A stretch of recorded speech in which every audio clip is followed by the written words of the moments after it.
Guys, Dr. Alison Bremner here with Cultivating Success. I've got an amazing upper cervical doc on tonight, and we're going to be talking a little bit about the ups and downs of practice, kind of some tricks you can do right now that's free to get ranked online. And I'm super happy to have him on here. Josh Silver, my girlfriend Nora, just did your seminar, and she cannot stop talking about it. So thanks so much for providing so much content for young docs. For sure, because I love our profession and I want to see these young dogs just like come out succeeding and kicking butt and helping a lot of people. And I like equipping them to make sure that they can do that in whatever way I can. So Nora's an amazing dog already.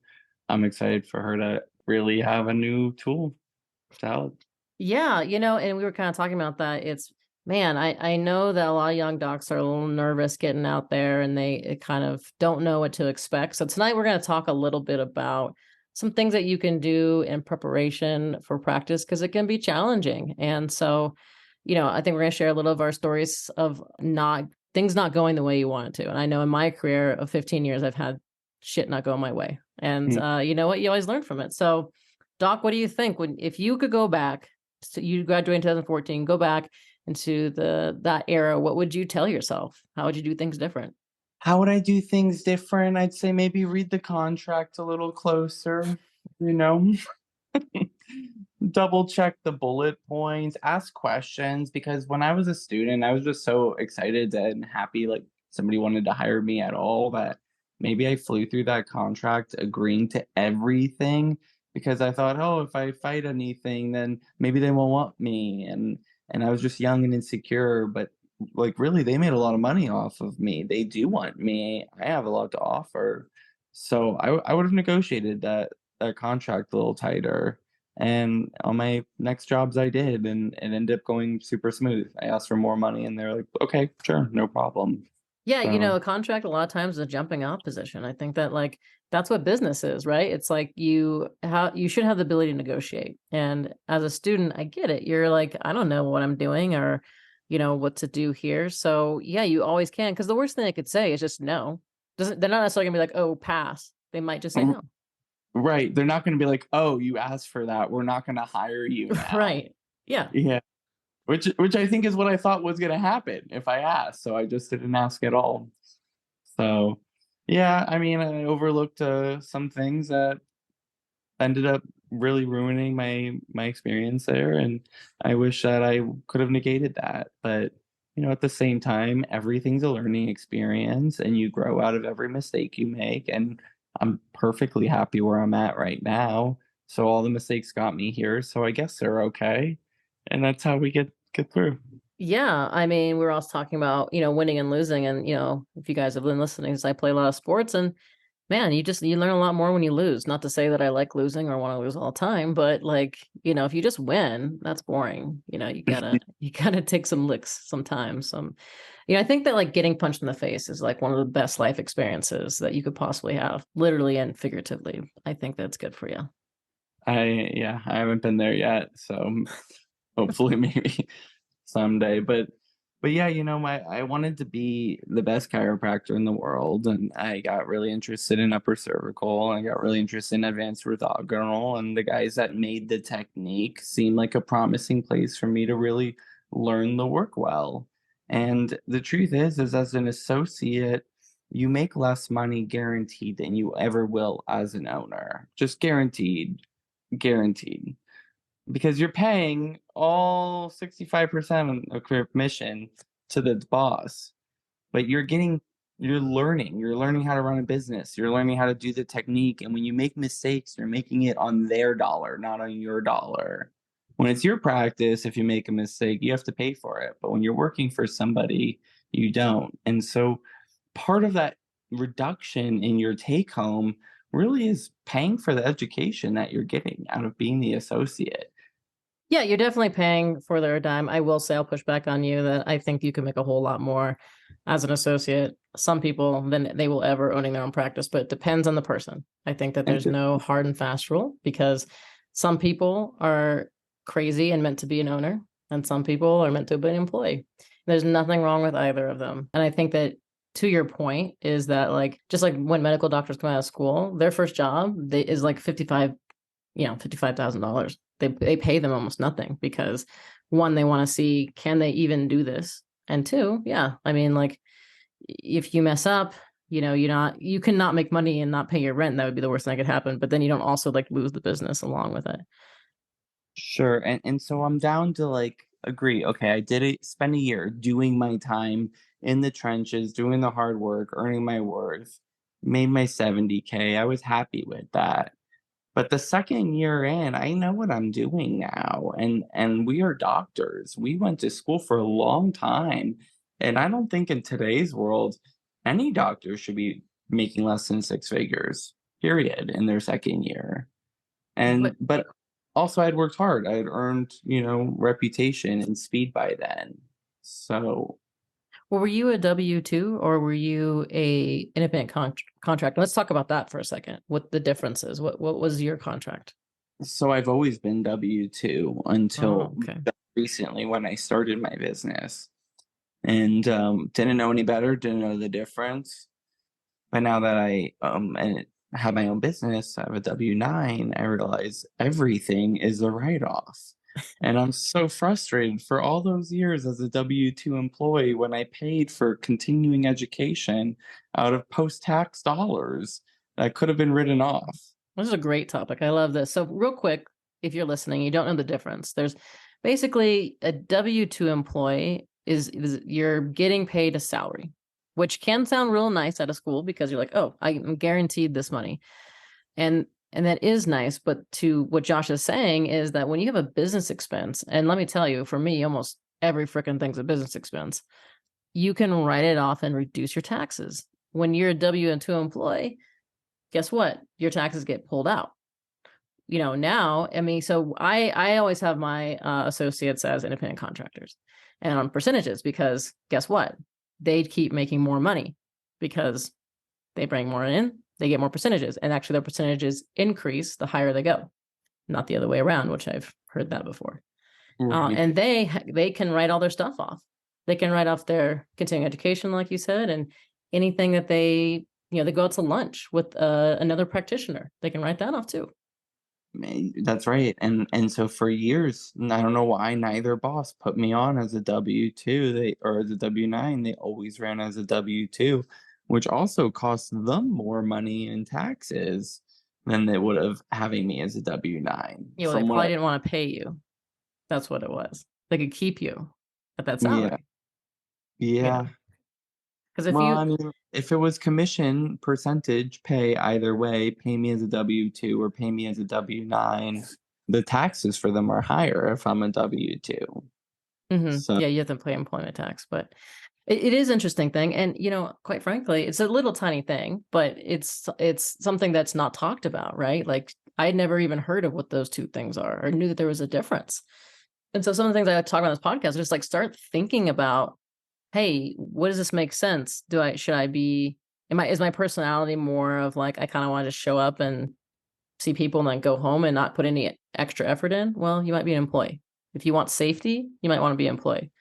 Now, if you want to rock it out, you might want the other side of that. well, but I actually feel like you could play the role of either, but the pay is just different. Either they pay you as a W-2, but you roll in and do your own thing, or they pay you as a W-9, you roll in and do your own thing. It's just the pay is different at the end of the day, but your involvement is up to you. So currently at my clinic, right, I pay a rent, but I'm super involved in the clinic because the more that they grow, the more that I grow. So I I mean, don't that know. should always be the relationship in the Yeah. office. It should be the more that your associate grows, the more the office grows, that like everyone should get rewarded. And that's how to run a team. I play a lot of team sports, and what I find with teams that do well are the ones that feel that they're bought into the program and that they get a benefit of everyone doing better. And I think that that's what it should be. And so I'm in my, second year of having my own little practice. And with QuickBooks, it's so easy to run the little LLC and just have them pay me to QuickBooks. Everything that I pay for, all my CE, all of my business lunches, all of my gas around the office, all of my face paper, anything is right there on the card. And so because of that, my taxes are very little and only at the end of the year, right? My taxes I pay at the end of the year, which means I'm investing that money during the year instead of paying it all out on time as I would as a W-2. So Yeah, have you ever I thought about that, who they're listening? Why do they want all your taxes up front and they give you a tax return? Why do you think that is? The answer is they're investing right. Yeah. it. So I took a Dave Ramsey class my first year Oh, after yeah. graduation, and it was actually really helpful for some of that long-term money planning. Heck yeah. And so you don't, I mean, like, here's the thing is we were having a little discussion about how, in my opinion, the business has to be worked on probably as much as your technique. But here's the thing is just expose yourself. You don't have to just all of a sudden 24 hours a day you're thinking about business, but like take a class and just it's like a different language, right? Remember when you first learned science like a long time ago and the words were weird and you're like, what the hell is that word? But then the more you learned it, the more you're like, oh, I understand this now. That would build on itself. Well, money is the same thing, business is the same thing. So like you learn little bits at a time. Yes and no. The fastest way to learn Spanish is to move to Mexico. Total immersion gives you a rapid learning experience. And so, visiting the offices, seeing how businesses are run, me being in Pierce Clinic and seeing their model and feeling it and seeing what I liked and didn't like about it, and then going to something completely different at Imagine X, where they had more of, instead of visit to visit, they had plans, right? Instead of short little visits, they had long visits. Really seeing both ends of the spectrum, seeing what the patients responded well to, and then gleaming what I liked out of each of those to make something that was like personal that I felt good about. That's what was the total immersion about it. So, I saw a lot of offices and then I drove around and visited a lot of different offices too to kind of see like how they were running. And what I learned that I love is that most chiros start small and then their career takes off and their office is like medium to large. And then they get sick of the headache and they go small again towards the end of their career.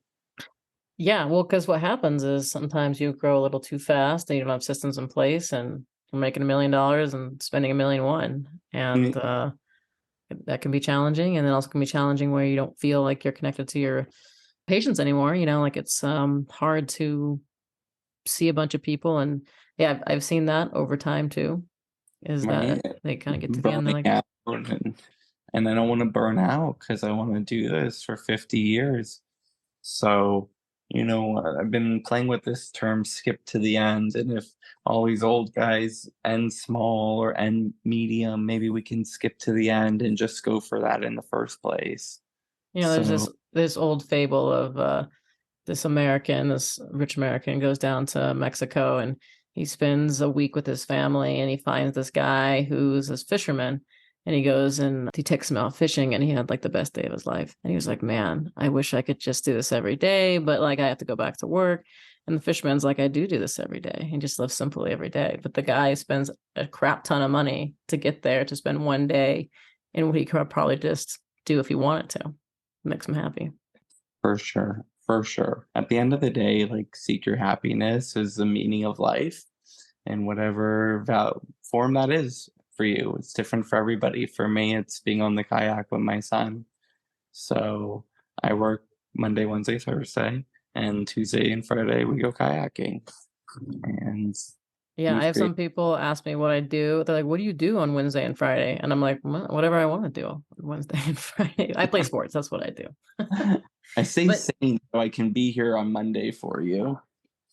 yeah, but so here's the thing though, guys, like you can actually create whatever schedule you want. And I think that's a big misconception of like, you hear something on stage or you have to have this, you have to do this, and you know, but you don't. You can work whatever days you want and you can create the life that you want, which is important to you. Josh, sounds like, your family is important, but that time with your family is important. And for me, the time with sports is important. And so I create a life around that. And it sounds like you have done that too. Well, last year I was working 5 days a week and 3 nights a week, and I thought, I gotta do what I gotta do to support my family, but I got close to burnout. And I saw the sun and I felt it and I stopped and backed away to do something that's more long-term sustainable and how much healthier it is for all of us. So, it used to be live, breathe, die chiropractic. I was so hardcore, but now that I'm a father, like values are a little different these days. And we got to pace ourselves because it's a marathon, not a sprint. Well, I think that's super important too. It's like, I've always gotten razzed my whole time, my whole chiropractic career, because it's like, you're not into chiropractic because you care about something outside chiropractic. I'm like, what the hell are you talking about? Like, it's nothing to do with it. I want to live a fulfilled life, and I want to feel happy. Because, like, if you're just in service to chiropractic your whole life, like, what's the point of that? Like, you should want to go and give this amazing thing to people, but then in reciprocal, like, you then get to live whatever life you want to live. Well, that's a how you do anything is how you do everything line. And, I know that when I get so distracted with chiropractic, and sometimes I'm researching, studying, inventing late into the night, and I neglect my family life, and my family life suffers, my practice suffers the next day because how you do anything is how you do everything. So you can't just have an amazing practice and nothing else matters. You have to be physically well, you have to be spiritually well, you have to be relationship well. Yeah. Well, I always tell my associates, when I go on vacation, the office is just gonna boom, because, like, I'm not there giving any stress, and that's what always happens. They get like twice the new patients when I leave, so they get pretty stoked on my vacation. That's fun how that works. Yeah. Yeah. Well, I think yeah, because that vibration of happiness is gonna vibrate through your practice, and people are attracted to that, man. Because, like, most people are kind of miserable. They hate their life, they hate their relationship, they're sick, obviously, if they're seeing you. So, like, just being in the presence of someone who, feels happy, is turned on, is like, and is loving their life, like, that's gonna help them get better. Seriously, because the mental component is, I don't know, 35% of every case you see, and their belief in will they get better is 35% of if they're even going to get better is if they believe they can get better. Oh yeah. Yeah. Totally. So you have to be a positive freaking beacon of health and hope for them because no matter what you do, if you're that, you got a better success of it working, better chance. Absolutely. Yeah, Yeah. anytime I look back on a month or something that would there was a dip, and I was like, "What happened here?" And I'm like, "Oh, I was grumpy, or I did this, or what something." It's something with me. It's always something that my mental whatever was crappy, and then that came through. Even when you try to hide it, you just really can't. They can see right through it. And so that was pretty hard was, living in California and when COVID struck and being like a vitalistic chiropractor, COVID caused me temporary insanity and my patients could Oh, see, as much as I tried to keep my mouth shut. oh, dude, I Uh, was in Boulder. Same thing. yeah, Boulder's was like just like California. Awful. honestly, I've been back in Florida for 8 months and I'm fully healed and rehabilitated from that trauma and me and ready to go again. So Yeah, it's well, when I was dating Nora and she was living in Florida, I was like, I don't want to go back. And, like, because it was still, because by the time I was like, what, a year ago in February here in Boulder, there were still freaking nutsos, they're all still wearing masks. We didn't wear masks, but, like, and we survived in Boulder, and we're just like, they loved us so much. Our patients loved us so much that they just in their mind made this weird exception. They're like, "Oh, I guess it's okay here." And I'm like, "Okay." And then but it was still, man, I lost my mind too. And I felt like I was like fighting the world. For sure, but I'm reconnecting with me again more recently, and my practice is doing great because of it. I think that's they're really connected. I know they are. Yeah, you Um, got to be happy. You got to be, and of course, life goes up and down, but overall, you got to be wanting to live the life that you want to live. I think that that's the key right there. If you're a student listening, is figure out what the heck you want. Like, what makes you happy? Think about, like, the best day of your life and write down what that day was like.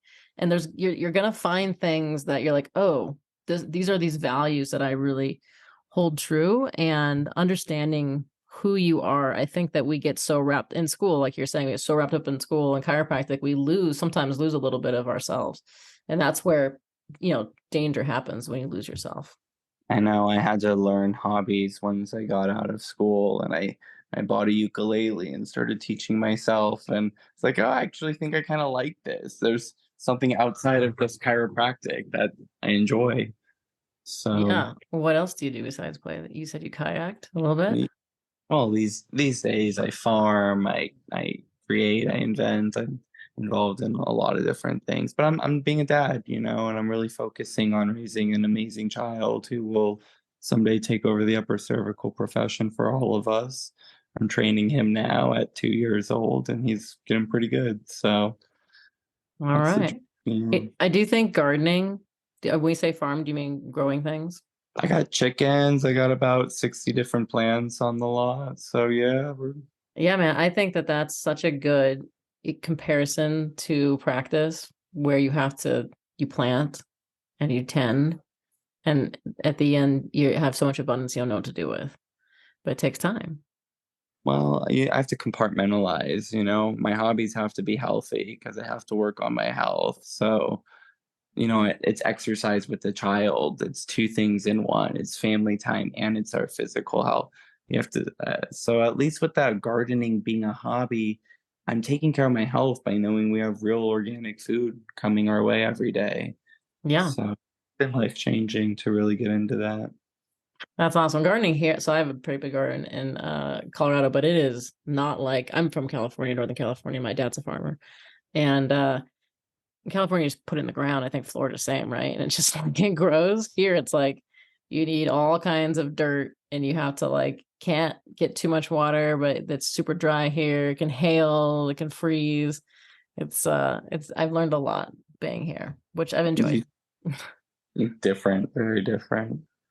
So, my best advice for students is take 1 year to associate. You don't have to commit to 3, you don't have to commit to 5. You can leave anytime you want, but do take an associate where you can make mistakes on somebody else's dollar, but you can start to like feel confident within yourself that like, hey, this actually really isn't that hard. Running a business really isn't that hard if you provide good quality care to people and they love you and trust you and keep coming back. If they keep coming back and you know how to bring a couple new people in, you know, do your time, but don't be taken advantage of. You don't have to be an associate for 5, 6 years because you're worried that you can't do it or you won't be able to do it as big. Like, I refer out for my x rays and my cone beams, so I didn't have to buy a machine. And because of that, I saved myself 70K right there. And being small, I'm in the smallest office I've ever been in, and no patient has ever cared what the office is. They care about who I am and they care about the quality care they're getting and knowing that they can trust where they're going. Those are the biggest things. And so act in integrity. I've, been taken advantage of too many times and it hurts. But I think that we give what we want to get, or we should be giving what we want to get, which is love, kindness, respect, and fairness. And if you act in all those ways, you can't go wrong in life. I just think you're guaranteed to succeed if you act in the best possible manner. And when you act greedy, it comes around and bites you every single time. Every single time I've seen that happen. So I don't think about money in my business. I think about, okay, I got to earn enough to survive and keep my doors open, but I'm not trying to get rich on these people. My vision is help as many people as I can. I say that every single morning when I wake up. It's like my mantra. And I know that I can't screw up as long as that's what's guided me. And I've had a really inspired last 4 months launching my first business with just a no bullshit, no surprises model that patients are loving and referring to like crazy because they know that they're getting good care. And I think that's what it comes down to is be the best freaking doctor you can be. because that's what they're coming in for, is to get healthy. So deliver the goods and success follows. Yeah, and That's they it. never care about what the office looks like. It's so funny because I've had these pictures like framed on the wall. I said this patient has been coming in for 10 years. She's like, "Oh, did you just get that?" And I'm like, "No, it's been there for 10 years." And she's like, "Oh, I never noticed." I'm like, "Yeah, because they don't they care about you and the office and the environment, but like how it feels, not how it looks." I've only had one person. Well, Colby's patient was like this weird architect guy. And when she left, he gave her like this picture being like, your new office in May needs to look better. And I'm like, Colby, no one gives a shit. Like, that's so stupid. This one guy was, out of 15 years of practice, the only person that's ever said anything about Well, how it looks. I But I have a rule, and it's don't play with people who won't play along with you. And so if there's ever a patient that is the slightest bit rude to anybody in my office, my CAs, they're never invited back. oh None yeah. of them take that behavior. Yeah, So I don't, I call it difficult. Um and then Boulder, there's some difficult people. And I've gotten pretty good at like through an email. I'm like, that difficult. yeah. It's just, it's not worth it because at the end of the day, someone amazing is going to come into the office and you just want to, because you're protecting, it's not just you, it's everybody else, right? Like you don't want your other patients that are amazing to deal with someone who's difficult or whatever you want to call it. For sure. Yeah, for sure. I referring out is sometimes like the best thing you Oh can yeah. do. Oh, Yeah. absolutely. Yeah, it definitely is. It's good energy all around because you're protecting your office and hey, maybe you're saying that person to someone that's going to be like, this is awesome. So stoked I got this new patient. Well, and I do functional neurology and I do upper cervical. And so I contacted these full spine guys that, they do real cheap office visits of full spine work. And I met somebody and that's what they were looking for. They were Oh yeah. looking to get cracked for cheap. And so I referred them to these other chiros that I met. And I got a thank you letter from them. And then I got a referral, a stroke patient referred over to me. So Yeah. making those connections and then actually carrying through on the referrals that we're out there asking for, but then sending them back. It just that's how we need to have that's the best community. That's the best options for it. Yeah, and then the patient, even if the patient, like we have, call the patient calls and I'm like, hello, and they're like, oh, I want to, get my back cracked, and I'll just be like, yeah, I'm not going to do that, but here's an office who can. They're like, oh my god, thank you so much for taking the time. Like they're really appreciative of it. There's no negativity, right? If you try to For trick them into like, oh yeah, sure, come in. Oh, but we actually don't do that. But let's take some X-rays, and they'll just be like, what? I don't want this. Like that's that's the crazy stuff when people try to like spin that and they're not. well, That's what gets people pretty mad. yeah, I mean, I'd say that, Dr. Pierce, he was so straight chiropractic, so traditional, hardcore that, toe pain, that's related to the atlas. You got to talk him into getting some x-rays. And, I was young and naive and I'd listen to him and he's right. Like getting their atlas right is great for them, but it's not the most logical treatment for toe pain. So, It doesn't mean that like both can be correct. Where yes, upper cervical is what they should have, but if they're specifically asking you for not what you're talking about, then that's not going to go well. It's just going to be totally. hard.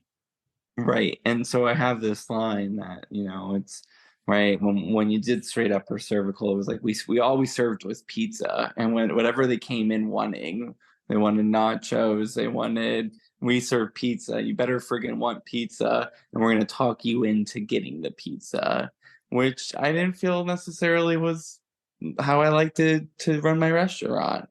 So then I learned how to cook the other foods so that I can, cater to all the people. But if they want something really specific, gelato, I can't possibly make gelato. So I refer out, but I'm not trying to convince them they want the pizza anymore. I'm either Yeah. expanding my skill set or sending them to where they can get it.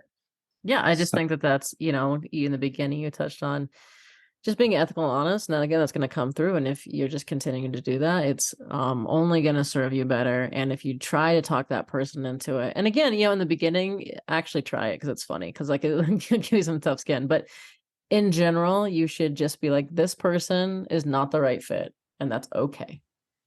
So, so to be totally frank, like I'm a cheap person. I don't like spending much money. I work really hard on my money.